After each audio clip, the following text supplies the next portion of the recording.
I never thought I'd be the guy who has to share a story like this. My name is Chris, and I've been married to Jenny for almost 15 years. We've had our ups and downs like any couple, but I always believed we were solid, unshakable. Jenny was my rock, my best friend. We didn't have kids, and that was a conscious choice, giving us more freedom to enjoy life together, travel, and chase our dreams. We built a comfortable life in a nice suburban neighborhood, complete with friendly neighbors and the kind of peace that seemed unbreakable. Things began to feel off a few months ago. It wasn't anything I could put my finger on at first, just a gut feeling that something wasn't quite right. Jenny and I always had an open line of communication. We'd talk about everything, work stresses, our thoughts on life, our deepest insecurities. But recently, she'd been distant, preoccupied with her phone and more irritable than usual. I tried to chalk it up to stress from her job as a graphic designer, but there was an underlying tension that I couldn't ignore. One evening, I came home from work to find Jenny on the phone. She quickly ended the call as I walked in, a guilty look flashing across her face. When I asked who it was, she brushed it off, saying it was just a telemarketer. It felt like a lie, but I didn't push. I wanted to trust her. But the seed of doubt was planted, and it grew every time I caught her texting late at night, or when she'd disappear for hours without explanation. It was during one of these unexplained absences that I decided to check her phone. I knew it was an invasion of privacy, but my suspicions were eating me alive. Her phone was always password protected, but she had recently changed the code. However, being together for so long, I knew her well enough to guess her new one. It was our wedding anniversary date, an irony that wasn't lost on me as I unlocked the device. What I found confirmed my worst fears. There were texts and photos from her brother David that were far too intimate for a sibling relationship. My heart pounded as I scrolled through the messages, each one a dagger to my chest. "I can't wait to see you again," one read. Another said, "Last night was amazing. I can still feel you." My mind raced, trying to make sense of what I was seeing. How could Jenny, the woman I loved and trusted, betray me like this, and with her own brother? I didn't confront her right away. I needed time to process, to figure out how to handle this without completely losing my mind. Over the next few days, I watched her closely, picking up on every lie, every excuse. She continued her charade, acting as if nothing was wrong, while I grappled with the devastating reality. I felt like a stranger in my own home, suffocated by the weight of her betrayal. It wasn't until a week later, after another work meeting that lasted well into the night, that I decided to take action. She came home reeking of cheap cologne that wasn't mine, and I couldn't hold back any longer. The confrontation was inevitable, and I was ready to face whatever ugly truth lay ahead. It's one thing to suspect your spouse of cheating. It's another to have those suspicions confirmed. For a week, I lived in a hell of my own making, knowing the truth but unable to confront it. Every smile, every touch from Jenny felt like a lie, a betrayal wrapped in the guise of normalcy. My mind raced with images of her and David, my own brother-in-law, entangled in a web of deceit and forbidden desire. The final straw came one sunny afternoon. Jenny had said she was going to meet a friend at the park, a usual hangout spot for us. I had a hunch that she wasn't meeting a friend.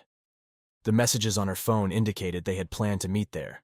Fueled by a mix of anger, hurt, and the need for undeniable proof, I decided to follow her. I watched from a distance as Jenny met David. They greeted each other with a long kiss, the kind of passionate kiss that should have been reserved for a lover, not a sibling. My heart pounded in my chest, rage boiling inside me as I watched them stroll through the park, hand in hand, laughing and whispering sweet nothings. The sight was unbearable. Without thinking, I marched toward them, my fists clenched, ready to unleash the fury that had been building up inside me. As I approached, Jenny noticed me first, her eyes widening in shock and fear. She tried to pull away from David, but it was too late. I was already upon them. "Chris, what are you doing here?" Jenny stammered, her voice trembling. I didn't answer her. Instead, I turned to David, who looked equally shocked but quickly masked it with a smug smile. "Chris, it's not what you think," he began, but I cut him off with a punch to the face. The satisfying crunch of my fist connecting with his nose was the only sound in the park. He stumbled back, blood streaming from his nose. "Not what I think? You think I'm an idiot?" I shouted, my voice echoing through the park. "I saw the texts, the pictures. How could you do this to me, to your own sister?" David tried to recover, wiping the blood from his face, but I wasn't done. The rage inside me needed an outlet, and he was the perfect target. I lunged at him again, tackling him to the ground. We grappled, punches flying, each one fueled by months of anger and betrayal. I didn't care about the consequences. All I wanted was to hurt him as much as he had hurt me. Jenny screamed, trying to pull me off him, but I shoved her away. "Don't touch me!" I yelled, turning my attention back to David. "You're dead to me! Both of you!" Eventually, a couple of passers-by intervened, pulling me off David. He lay on the ground, groaning, his face a mess of blood and bruises. Jenny knelt beside him, her face pale and tear-streaked. She looked up at me, her eyes pleading, but I had no sympathy left for her. "Chris, please, we need to talk," she begged. I shook my head, breathing heavily, my hands still trembling with adrenaline. "There's nothing left to say, Jenny. You made your choice." I turned and walked away, leaving them behind. My mind was a whirlwind of emotions, rage, sorrow, and a deep sense of loss. The drive home was a blur, my knuckles still throbbing from the fight. I needed to get away from everything, from everyone. I needed to think. When I got home, I poured myself a drink and sat on the couch, staring blankly at the wall. The image of Jenny and David together played over and over in my mind, a painful reminder of the life I thought I had. I felt like a fool, a blind idiot who had been played for months, maybe even years. How long had this been going on? How many times had they met behind my back? As I sat there, the anger slowly gave way to a deep, hollow sadness. The life I had built with Jenny was over, shattered by her betrayal. There was no going back, no fixing this. All that was left was to pick up the pieces and figure out how to move forward. But first, I needed answers. I needed to know why. The next few days were a nightmare. I avoided Jenny's calls and texts, needing space to process everything. But eventually, I knew I couldn't avoid her forever. I needed to confront her, to hear her side of the story, no matter how painful it would be. The confrontation was inevitable, and I was ready to face whatever ugly truths lay ahead. I finally agreed to meet Jenny at a cafe, a neutral ground where we could talk without the distractions of home. She looked terrible, her eyes red and puffy from crying. I didn't feel any pity for her. She had brought this on herself. "Chris, I'm so sorry," she began, reaching out to touch my hand, but I pulled away. "Don't," I said coldly. "Just tell me why, Jenny. Why him? Why your own brother?" Tears streamed down her face as she struggled to find the words. It wasn't supposed to happen. It started innocently, just talking. But then it escalated. I was lonely and he was there for me. It just happened. "That's not an excuse," I snapped. "You betrayed me and with your own brother. How could you? I know I messed up, Chris, I know, but I love you." "I don't want to lose you," she pleaded. "You should have thought about that before," I replied, my voice hard. "There's no coming back from this, Jenny. We're done." She sobbed, burying her face in her hands, but I felt nothing but emptiness.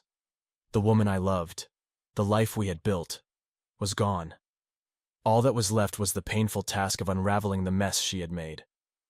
I stood up, leaving her there in the cafe, her cries following me as I walked out the door. The path ahead was uncertain, but one thing was clear. Jenny was no longer a part of my future. It was time to move on, to find a way to rebuild my life from the ruins of our broken marriage. The days following the brutal revelation of Jenny's betrayal were some of the darkest of my life.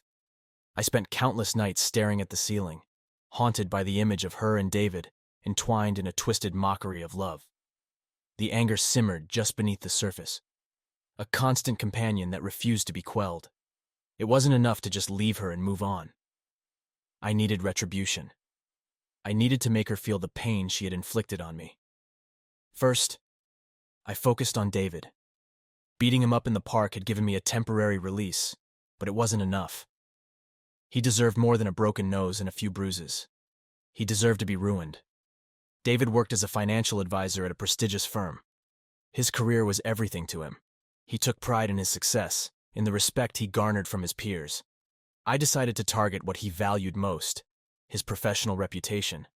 Using the knowledge I had of his work habits and contacts, I began to gather evidence of his indiscretions. I knew he was sloppy, and it didn't take long to find proof of his unethical practices. I discovered that he had been manipulating clients' investments for his own gain, skimming off the top and covering his tracks with forged documents. Armed with this information, I anonymously sent a detailed report to his company's compliance department and the regulatory authorities. The fallout was swift and severe. Within days, David was suspended pending an internal investigation. His colleagues shunned him, and his once bright career was in tatters. I watched from a distance as he tried to salvage his reputation, but it was futile. The evidence was damning, and soon he was facing not only the loss of his job, but also potential criminal charges. The satisfaction I felt was a bitter balm to my wounded pride. Next, I turned my attention to Jenny. She was still living in our house, the place that had once been a sanctuary for us. It was time to change that. I started by severing all financial ties. I closed our joint accounts, canceled her credit cards, and transferred the house deeds solely to my name. She was left with nothing but her personal belongings and the realization that her actions had real, tangible consequences. I also decided to humiliate her publicly. Jenny was a well-known figure in our community, respected for her work and admired by our friends. I wanted everyone to know the truth about her. I collected every incriminating text, every intimate photo she had shared with David, and compiled them into a dossier. Then I sent it anonymously to her close friends, her colleagues, and even her parents. The backlash was immediate. Friends turned their backs on her, colleagues shunned her, and her parents were devastated. Jenny tried to reach out to me, to explain, to apologize, but I was done listening. I blocked her number, ignored her emails, and avoided any places we used to frequent together. She was a ghost, a reminder of a life I wanted to forget. I heard through the grapevine that she was struggling, that she had moved in with a friend and was trying to piece her life back together. It should have given me some satisfaction, but instead, it left me feeling hollow. Despite everything, there was still a part of me that loved her, that remembered the good times we had shared. But that part was buried under layers of anger and betrayal.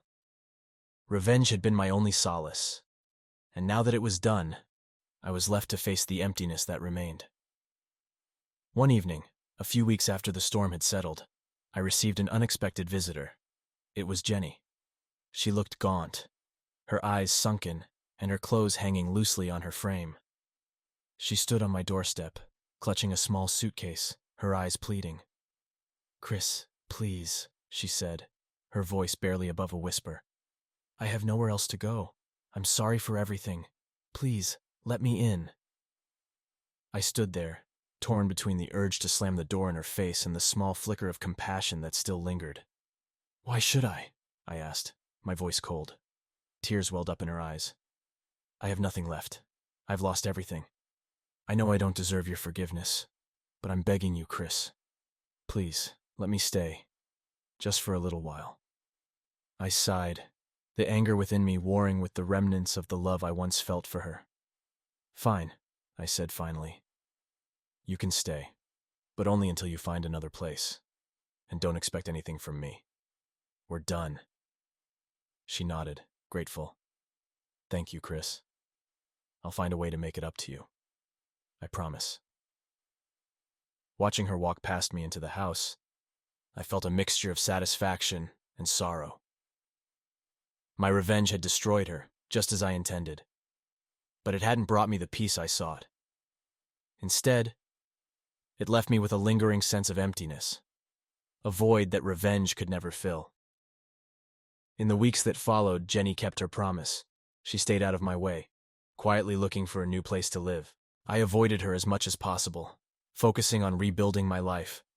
I went back to the gym, reconnected with old friends, and even started dating again. But no matter what I did, the shadow of our past hung over me, a constant reminder of the pain and betrayal. Finally, the day came when Jenny found a new apartment. She packed her things and stood at the door, ready to leave. "Chris, I know I've hurt you more than I can ever make up for," she said, her voice trembling. "But I want you to know that I'm truly sorry. I wish things could have been different." I looked at her, the woman I had once loved more than anything, now a broken shell of her former self. I wish they could have been too, I replied, my voice heavy with the weight of lost dreams. Goodbye, Jenny. As she walked out the door, a sense of finality washed over me. The chapter of my life with Jenny was closed, and it was time to move on. The road ahead was uncertain, but I knew that I had to find a way to heal, to fill the void that her betrayal had left behind. The weeks following Jenny's departure were a mix of relief and sorrow. The house felt eerily quiet, and though the source of my pain was gone, the emptiness she left behind was palpable. The nights were the hardest. I'd lie awake, staring at the ceiling, replaying every moment of our marriage, every red flag I'd ignored, every lie she'd told. My mind was a battleground, and sleep was a distant memory. I started seeing a therapist, Dr. Green, to help me navigate the emotional turmoil. During our first session, she asked me to describe how I felt in one word. Betrayed, I replied, my voice barely above a whisper. She nodded, encouraging me to elaborate. Betrayal is more than just the act of being unfaithful, Dr. Green said gently. It's the breaking of trust, the shattering of the foundation on which a relationship is built. It's understandable that you feel lost right now. Over the next few weeks, our sessions became a lifeline. I poured out my anger, my sadness, my guilt. Dr. Green helped me understand that it was okay to feel these emotions, that they were a natural part of the healing process. She encouraged me to find healthy outlets for my anger and sadness, to rediscover who I was outside of my relationship with Jenny. I threw myself into my work, taking on extra projects and staying late at the office. It was a distraction, a way to keep my mind occupied and avoid the crushing loneliness that awaited me at home. I started running again, something I hadn't done in years. Each morning I'd hit the pavement, the rhythmic pounding of my feet against the asphalt providing a strange sense of comfort. It was as if I was running away from the pain, even if only for a little while. Despite my efforts, there were days when the grief was overwhelming.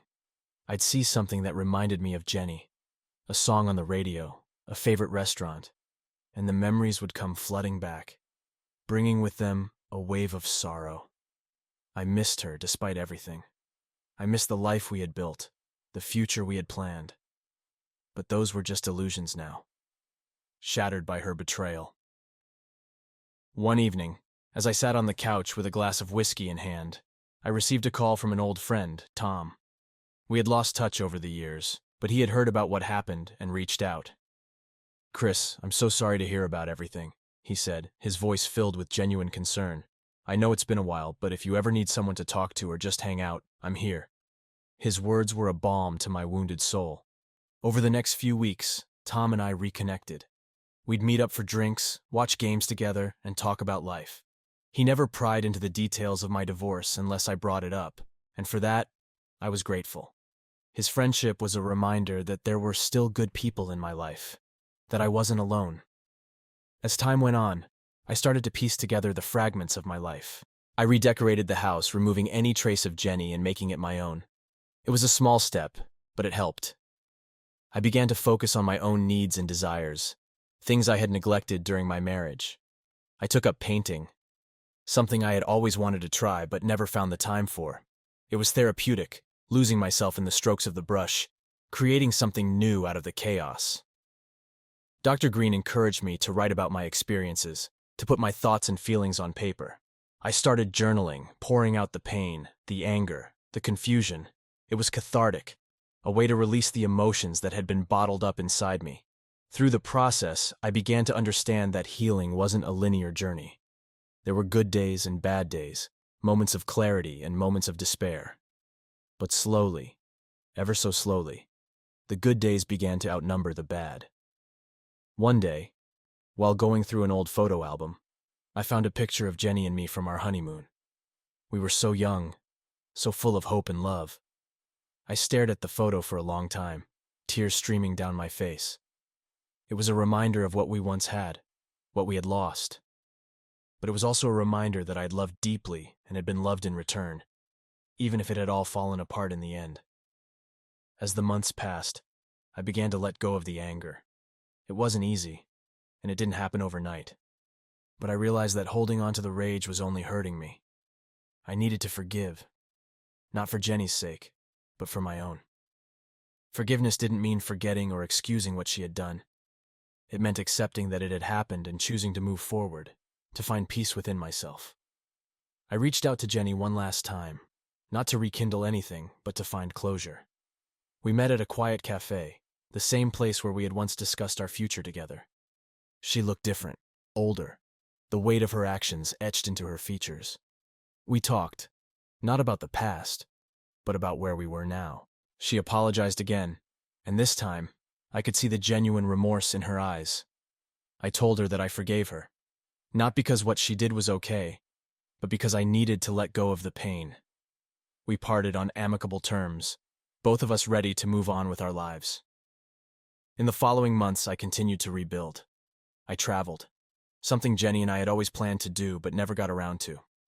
I visited new places, met new people, and experienced life in a way I never had before. Each new adventure was a step towards healing, towards finding myself again.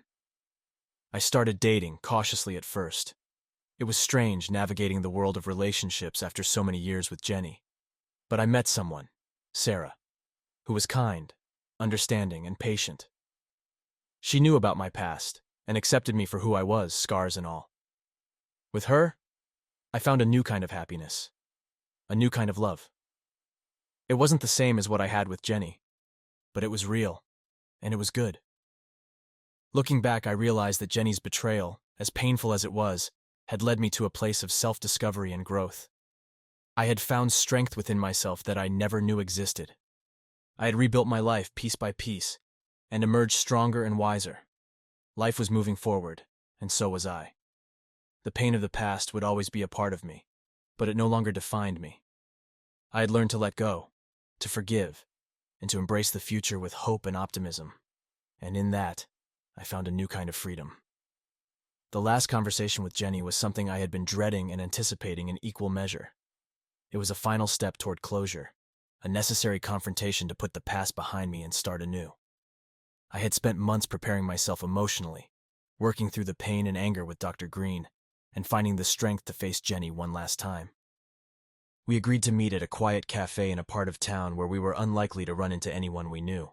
It was a sunny afternoon, the kind of day that would have been perfect for a casual coffee date, but the weight of our history hung heavily in the air.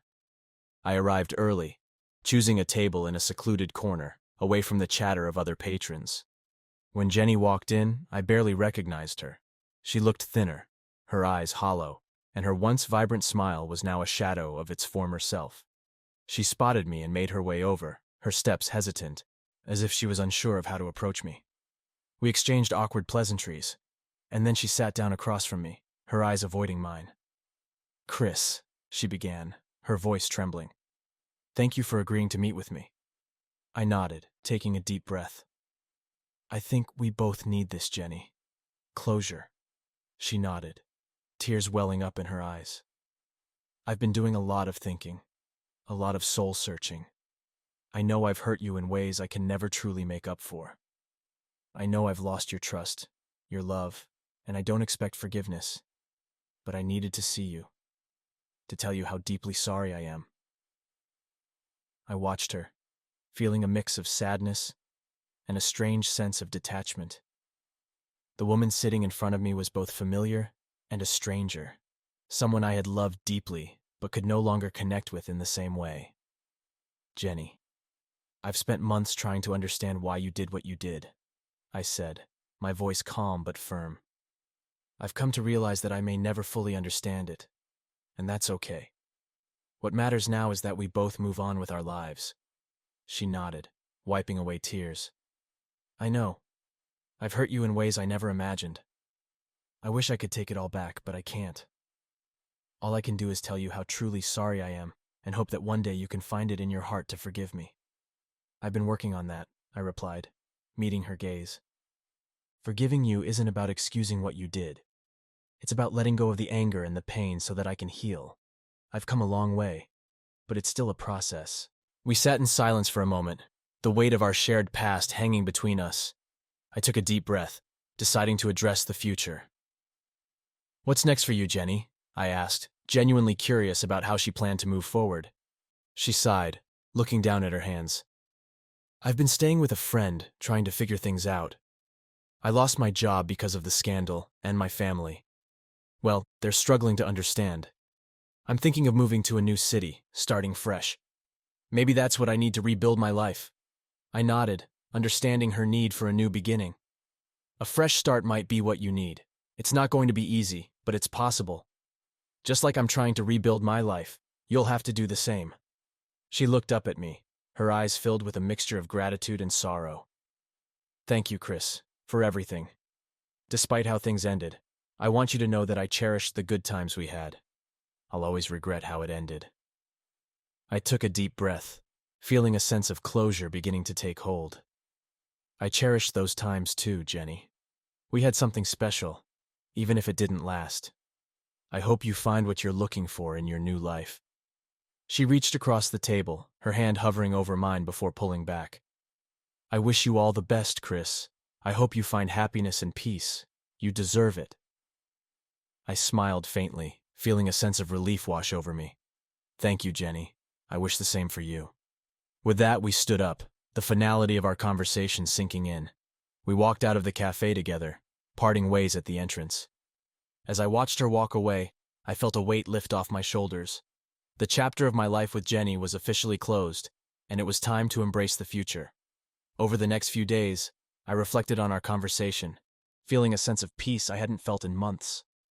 It was as if a burden had been lifted, allowing me to breathe freely for the first time in a long time. I continued to focus on my own healing, leaning on my support system and finding solace in the small joys of everyday life. Sarah, the woman I had been seeing, was a constant source of support. She understood the complexities of my emotions and gave me the space I needed to process everything. Our relationship grew stronger, built on mutual respect and understanding. With her, I found a new kind of happiness, one that was rooted in trust and honesty. One evening, as we sat on the couch watching a movie, Sarah turned to me, her eyes filled with warmth. Chris, I know you've been through a lot, and I just want you to know that I'm here for you, no matter what. I smiled, taking her hand in mine. Thank you, Sarah. You've been my rock through all of this. I couldn't have gotten through it without you. She squeezed my hand, her smile reassuring. We're in this together. Whatever the future holds, we'll face it side by side. Her words filled me with a sense of hope and determination. I knew that the road ahead wouldn't be easy, but with Sarah by my side, I felt ready to face whatever challenges came our way. As I continued to rebuild my life, I found new passions and interests. I threw myself into my work, finding fulfillment in my career and taking on new challenges. I reconnected with old friends, strengthening bonds that had been neglected over the years. I even took up volunteering, finding joy in helping others, and making a positive impact in my community. Through it all, I learned to forgive myself for the mistakes I had made and to embrace the person I was becoming. The pain of the past would always be a part of me, but it no longer defined me. I had found a way to heal, to move forward, and to find happiness once again. The aftermath of my final conversation with Jenny brought a sense of closure, but it also left me with the practical realities of ending a long-term relationship. There were legal matters to settle, financial entanglements to unravel, and emotional scars that still needed tending. Despite the clarity that our last talk provided, I knew that resolving the complexities of our shared life would take time and effort. The first major hurdle was the divorce. The initial stages were contentious, but Jenny's weariness and remorse seemed to soften her stance. Our lawyers facilitated negotiations, and while there were inevitable disputes over assets, we managed to come to an agreement that felt fair. The house, which held too many memories of a fractured past, was sold. We split the proceeds and I found a smaller, more modest place that suited my new, simpler lifestyle. During this period, Sarah was my anchor.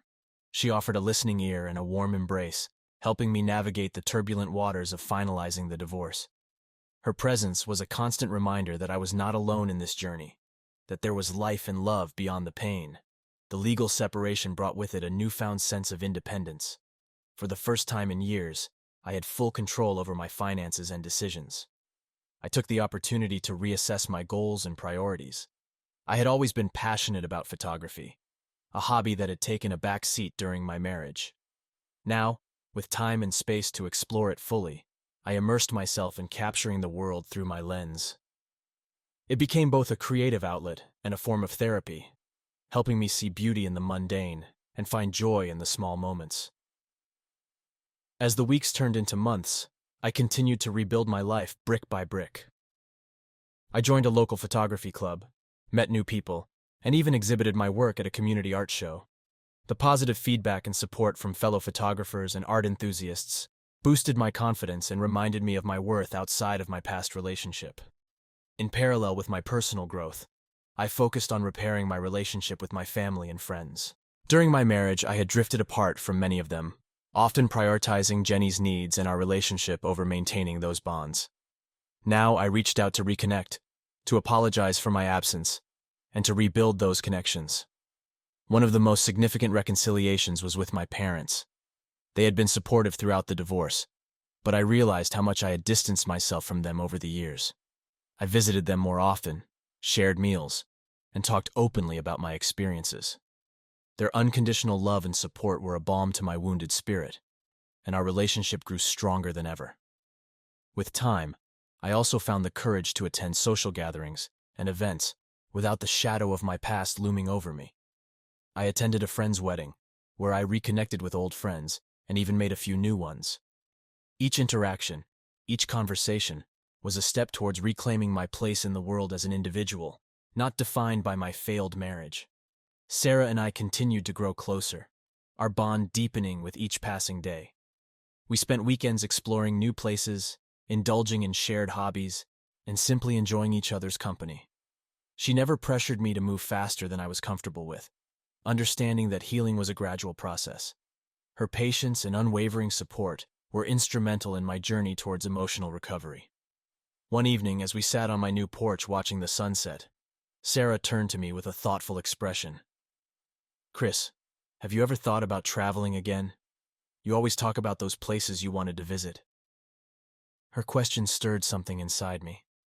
Travel had always been a shared dream with Jenny, but now it represented a fresh start, an adventure that was solely mine. "I have," I admitted, a smile tugging at my lips. "And I think it's time to turn those dreams into reality." With Sarah's encouragement, I began planning a trip to Europe, a place I had always wanted to explore. The process of planning, researching destinations, and imagining the experiences ahead filled me with excitement and a sense of possibility. It was a tangible representation of my new beginning, a way to embrace the future with open arms. As my departure date approached, I felt a mix of anticipation and nerves. It would be my first solo trip in years, a journey of self-discovery and adventure. Sarah, ever supportive, helped me pack and offered words of encouragement. "This is your time, Chris. Go out there and live fully. I'll be here when you get back." Her words resonated deeply, and with a final hug, I set off on my journey.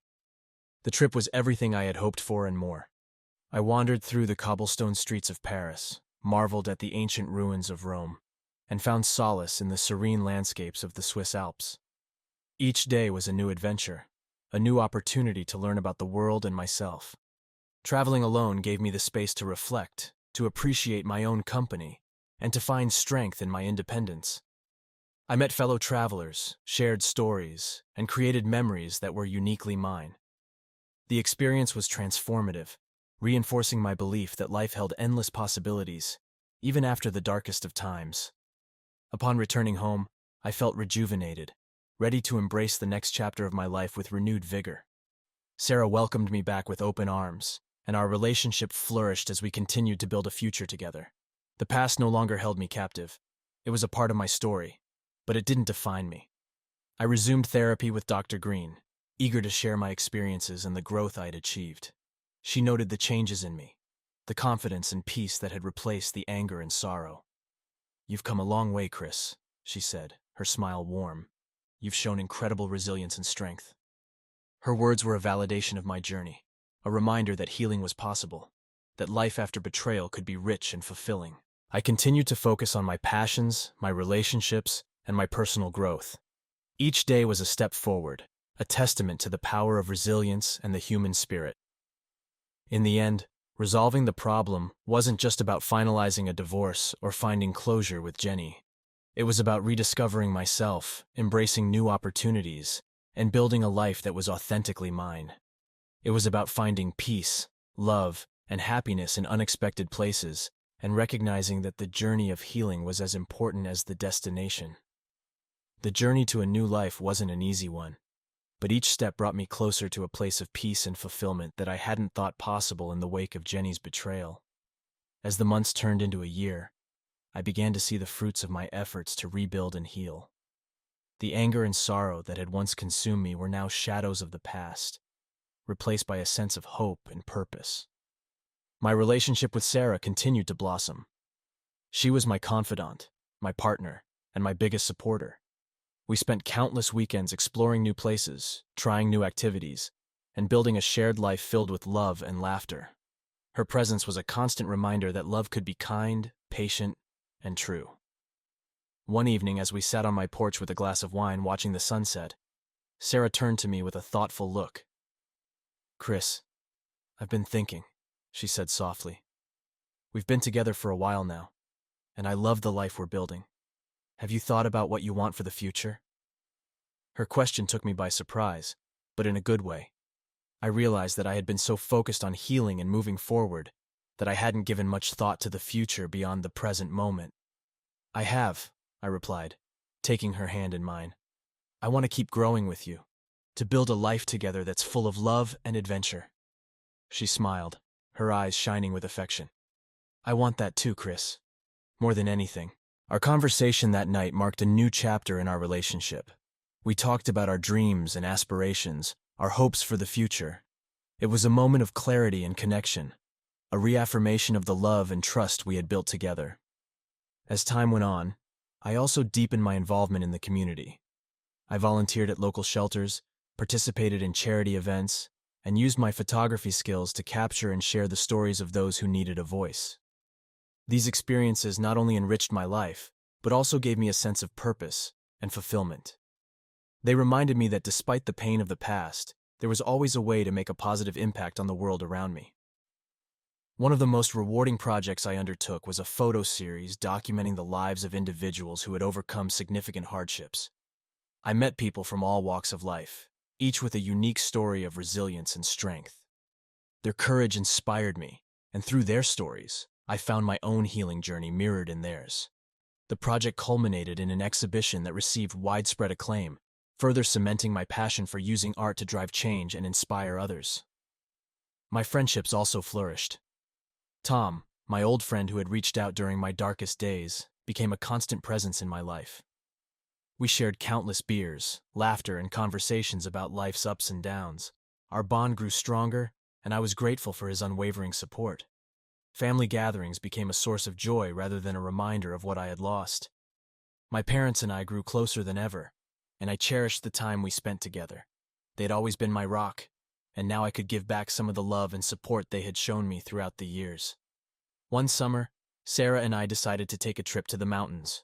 We rented a cozy cabin and spent our days hiking, exploring, and simply enjoying each other's company. One evening, as we sat by the fireplace, the warmth of the flames casting a soft glow on her face, I felt a profound sense of contentment. "Sarah," I began, my voice filled with emotion. "I've been thinking a lot about us, about everything we've been through together. You've been my rock, my support, and my love. I can't imagine my life without you." She looked at me, her eyes filled with love and curiosity. "Chris, I feel the same way. You've brought so much joy and stability into my life. I can't imagine being anywhere else but with you." Taking a deep breath, I reached into my pocket and pulled out a small velvet box. Her eyes widened in surprise as I opened it to reveal a delicate ring. "Sarah, will you marry me?" Tears welled up in her eyes as she nodded, a radiant smile spreading across her face. "Yes, Chris. Yes, I will." The moments that followed were a whirlwind of emotions, laughter, and tears of joy. We called our families to share the news, and their excitement and blessings filled us with even more happiness. Our engagement marked the beginning of a new chapter, one that promised a future filled with love, adventure, and endless possibilities. As we planned our wedding, I couldn't help but reflect on how far I had come. The journey from the depths of betrayal and heartbreak to a place of love and fulfillment had been long and arduous, but it had also been incredibly rewarding. I had learned to trust again, to love again, and to believe in the possibility of a brighter future. The wedding day was a beautiful celebration of love and resilience. Surrounded by family and friends, Sarah and I exchanged vows under a canopy of flowers, the sun setting behind us in a blaze of color. As we promised to love and support each other for the rest of our lives, I felt a profound sense of peace and gratitude. The past was behind me, and the future was a canvas waiting to be filled with the colors of our shared dreams. In the months that followed, Sarah and I settled into married life with ease and joy. We continued to explore new places, create new memories, and support each other's passions. Our home was filled with laughter, love, and the promise of many happy years to come. Reflecting on my journey, I realized that the pain of Jenny's betrayal had been a catalyst for profound growth and transformation. It had forced me to confront my vulnerabilities, to seek help, and to rebuild my life from the ground up. In doing so, I had discovered strengths I didn't know I possessed and had built a life that was richer and more fulfilling than I could have ever imagined. To anyone going through similar pain, I offer this: healing is a journey, one that requires patience, self-compassion, and the willingness to embrace the unknown. There will be dark days and moments of doubt, but there will also be moments of joy, growth, and unexpected beauty. Surround yourself with people who love and support you. Seek help when you need it, and never lose hope. The future holds endless possibilities, and you have the strength to create a life filled with love, happiness, and fulfillment. As Sarah and I looked towards the horizon, hand in hand, I knew that the best was yet to come. Our journey together was just beginning, and I was ready to embrace every moment of it with an open heart and a spirit filled with hope and gratitude.